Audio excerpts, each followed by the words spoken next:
tem o direito realmente de se expressar e de falar aquilo que te aconteceu, ainda que isso prejudique a imagem de uma pessoa, ou se o direito daquela pessoa deve prevalecer sobre o seu direito de contar a verdade.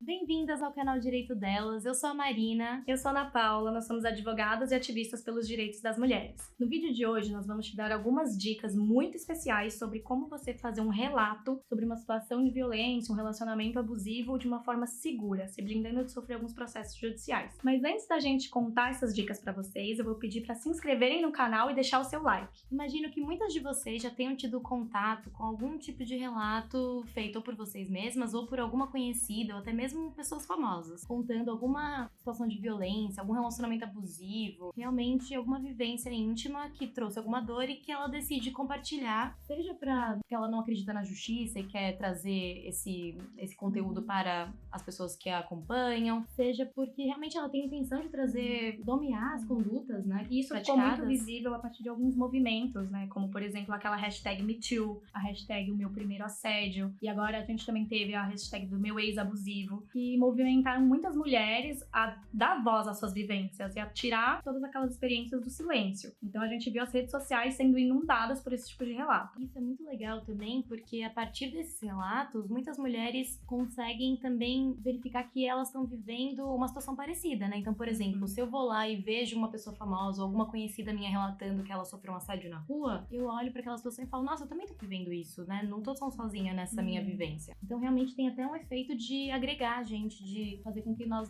identifiquemos quais são essas opressões de gênero que a gente acaba compartilhando. Esse vídeo ele veio com a intenção de a gente compartilhar com vocês um pouco da nossa expertise enquanto advogadas, porque o que a gente tem visto é, ao mesmo tempo em que essas hashtags têm vindo à tona e mulheres têm se apropriado desse tipo de recurso para se empoderarem e trazerem força para sua própria narrativa, por outro lado, o que a gente tem visto é que os homens às vezes se utilizam do sistema judiciário para tentar silenciar essa mulher e às vezes até conseguir um direito à indenização, às vezes até mesmo na seara criminal. Acaba sendo uma represália e uma revitimização dessa mulher, que já passou por uma situação de violência e depois ela é processada pelo seu próprio agressor. E por que isso acontece? Bem, aí a gente vai entrar numa explicação um pouco jurídica. A gente tem na nossa Constituição Federal alguns princípios que são direitos fundamentais. Um deles é o direito à liberdade de manifestação e de expressão, que é o que te dá o direito de você narrar sua experiência e de você contar o que te aconteceu. Por outro lado, a gente também tem o direito à honra e o direito à imagem, o que significa que ninguém pode te expor publicamente e te colocar numa situação de humilhação. E o que acontece quando a gente tem esses dois princípios entrando em conflito? A gente vai ter que levar esse caso para um judiciário,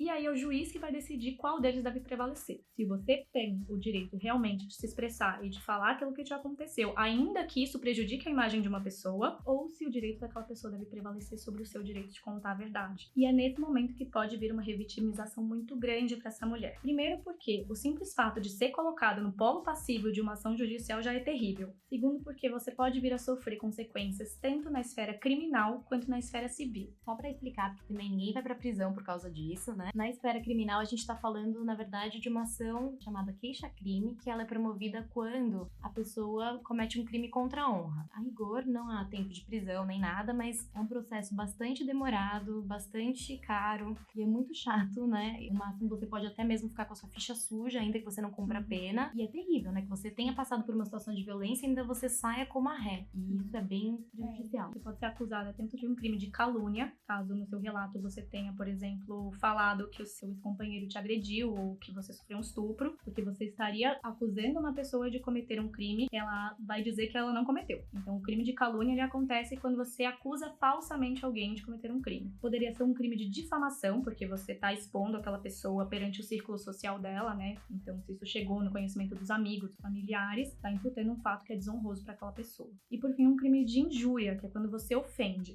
Então, se você xingou a pessoa no seu texto ou nos seus stories, esse crime poderia estar configurado. E por outro lado, que é o que é mais comum, na verdade, é uma ação civil, tem dois intuitos. No geral, tirar o conteúdo do ar, né? Esse é o foco principal. Então a pessoa quer que você tire o seu post, ela quer que você apague o site, enfim, o vídeo. Ou que você faça uma retratação, então que você vá lá e diga: olha, aquele texto lá que eu escrevi não é bem assim, gente, não aconteceu. O que é muito desmoralizante para a pessoa que escreveu o texto. E em segundo lugar, que também, né, os homens não são bobos nem nada, o pedido de indenização por danos morais, porque eles entendem que a honra deles foi atingida por conta do seu relato. E aí, o que a gente pode falar pra vocês? A ideia deste vídeo não é desencorajar ninguém a expor suas ideias, até porque a gente sabe quais são os efeitos disso, como a gente já mencionou anteriormente, mas a gente sabe a importância de nomear essas condutas e de relatar para que outras mulheres também se empoderem. Mas existem algumas formas de você fazer o seu relato que podem te blindar ou evitar alguma consequência judicial. Não significa que você não vá necessariamente passar por um processo, porque, novamente, né, se a pessoa sentiu que a honra dela foi atingida, ela vai poder te processar. Mas com essas dicas que a gente vai te dar, você tem algumas garantias de que talvez você não seja condenada no final. E aí você vai estar exercendo a sua liberdade de manifestação de uma maneira bem consciente. Então, Ana, o que pode ter num relato desses? Bom, acho que primeiro, claro, pode ter a sua experiência, a sua vivência, né? Você pode contar o que te aconteceu, porque isso é a sua história. Ninguém pode tirar a sua história de você. Mesmo que pra outra parte a história seja um pouco diferente, né? Isso é muito comum. Até em relacionamentos abusivos, por exemplo, é muito comum que o agressor ache que o relacionamento foi maravilhoso. O que a gente pode também ter é descrições sobre violências. Então, você de repente foi humilhada pelo seu companheiro, você quer falar que você sofreu essa campanha contra a sua autoestima, escreva lá, né? Pode até colocar fatos bem pontuais, específicos, se forem marcantes pra você. Você também pode colocar, por exemplo, fotos, né? Se você foi agredida, você pode colocar uma foto, prints de mensagens, provas daquilo que você tá contando. Mas toma cuidado com a forma como você vai colocar isso. A gente já vai explicar o que não pode ter. E o que mais que a gente pode colocar? Falar sobre os danos dessa experiência, né, na sua vida hoje em dia. Então, nossa, na época eu desenvolvi depressão, ou então hoje em dia eu ainda tenho muita dificuldade de sair de casa, de lidar com isso, de me relacionar com outras pessoas. Seus sentimentos você pode colocar. E você pode encorajar que outras mulheres também denunciem, que outras mulheres também abram as suas vivências e, inclusive, colocar canais de denúncia. Então, por exemplo, procure a delegacia, procure tal lugar, tal centro de apoio. Isso é amplamente permitido. E agora, o que não pode ter, ou melhor, deve ser evitado de ser colocado no seu relato? Em primeiro lugar, gente, eu sei que é muito complicado, mas assim, o principal risco que você tem ao fazer um tipo de relato dessa natureza é identificar o seu agressor.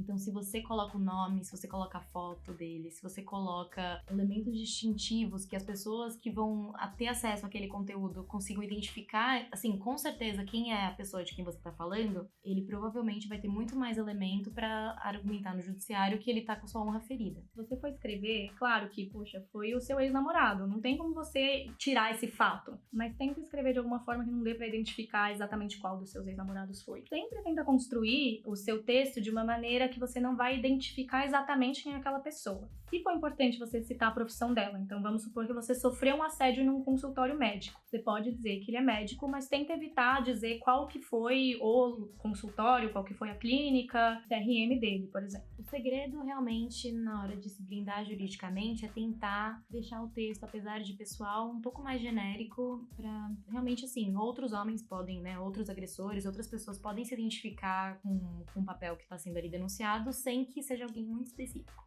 Também não é legal você colocar uma foto da pessoa ou de características que a identifiquem. Então você põe, por exemplo, você corta a cabeça dela, mas tem uma tatuagem no braço que todo mundo sabe que é daquela pessoa. Também não é bacana colocar. Um outro cuidado também que a gente recomenda é que, eu sei, o texto é super emocionante, você muitas vezes tá com raiva na hora que você tá escrevendo, mas tente evitar colocar certos xingamentos. Enfim, se não tiver jeito, pode colocar. Mas... Porque foi o que a gente falou, né? Você xingar uma pessoa pode constituir crime de injúria. E a mesma coisa quando você imputa um falso crime à pessoa. Você tá dizendo, por exemplo, que uma pessoa te estuprou, te espancou, você tá imputando um crime. Pra você evitar ser acusada de calúnia, que precisa desse elemento da falsidade, a gente recomenda que você, antes de fazer o seu texto, busque as vias legais. Então faça um boletim de ocorrência, tente abrir um inquérito policial. Talvez você já não tenha prazo, se foi uma violência que aconteceu há muito tempo, mas toma cuidado pra evitar sofrer esse tipo de represália. Inclusive, assim, se você ainda tem dúvida de saber identificar o que é um assédio, o que é uma violência sexual, a gente já fez um vídeo, vou deixar o card aqui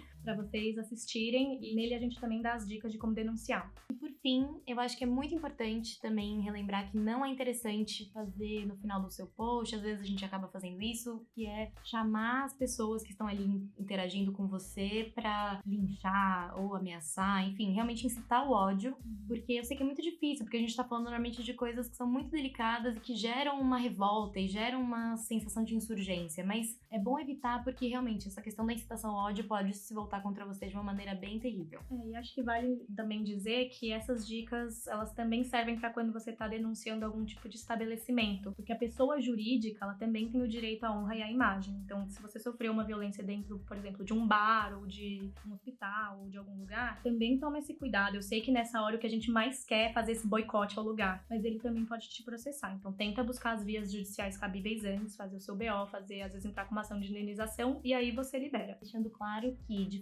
pessoa jurídica, diferentemente de pessoa física, respeita outras leis. Então, assim, é mais difícil eles conseguirem atacar você, mas sempre é possível, né? Porque eles também têm honra. Tudo depende da maneira como você tá manifestando. Porque uma coisa é você, no seu direito de consumidora, ir lá e reclamar de um serviço que não foi prestado direito. Então, por exemplo, um hospital, ele tem o dever de garantir a sua integridade quando você tá lá. E a mesma coisa com o bar. Se esse dever não foi respeitado, você, enquanto consumidora, saiu lesada. E você tem o direito de protestar. Mas dependendo da forma como você protesta, se você se excede na forma como você faz o seu relato, aí você pode vir a sofrer uma indenização por danos morais. Parte criminal com pessoa jurídica, jamais. Somente parte civil, que é a indenização. E que já é uma dor de cabeça. Mas o mais importante, gente, é saber que, assim, a história é sua. A vivência é sua. A gente tá dando aqui algumas dicas pra você se blindar. Mas se você sentir que você realmente precisa expor aquela pessoa, se você realmente precisa identificar, só você vai saber realmente o que é importante pra você. Como a gente mencionou, né? A ideia não é te silenciar, mas é que você saiba na hora de fazer o seu relato as consequências que você pode sofrer e que você faça de uma forma consciente, de uma forma empoderada, sabendo dos riscos que aquilo tá envolvendo. E aí você pode colocar na balança o que vale mais a pena pra você. E o foco aqui realmente é controle a sua narrativa. Quando a gente assume esses relatos a partir das nossas próprias palavras, com as nossas impressões, com os nossos sentimentos, isso tem realmente uma força muito grande pra encorajar outras mulheres, pra fazer você receber, por exemplo, mensagens de carinho, de afeto, e isso às vezes de apoio. Porque às vezes a gente fica tão sozinha nessas horas que parece que a única saída mesmo é jogar no ventilador. E se você já passou por alguma situação como essa, você já fez um texto, já sentiu uma represália, ou já pensou em escrever, ficou com receio, comenta aqui, conta pra gente, a gente vai adorar saber. Então se inscreva no nosso canal, ative o sininho, deixe seu comentário e nos vemos no próximo vídeo.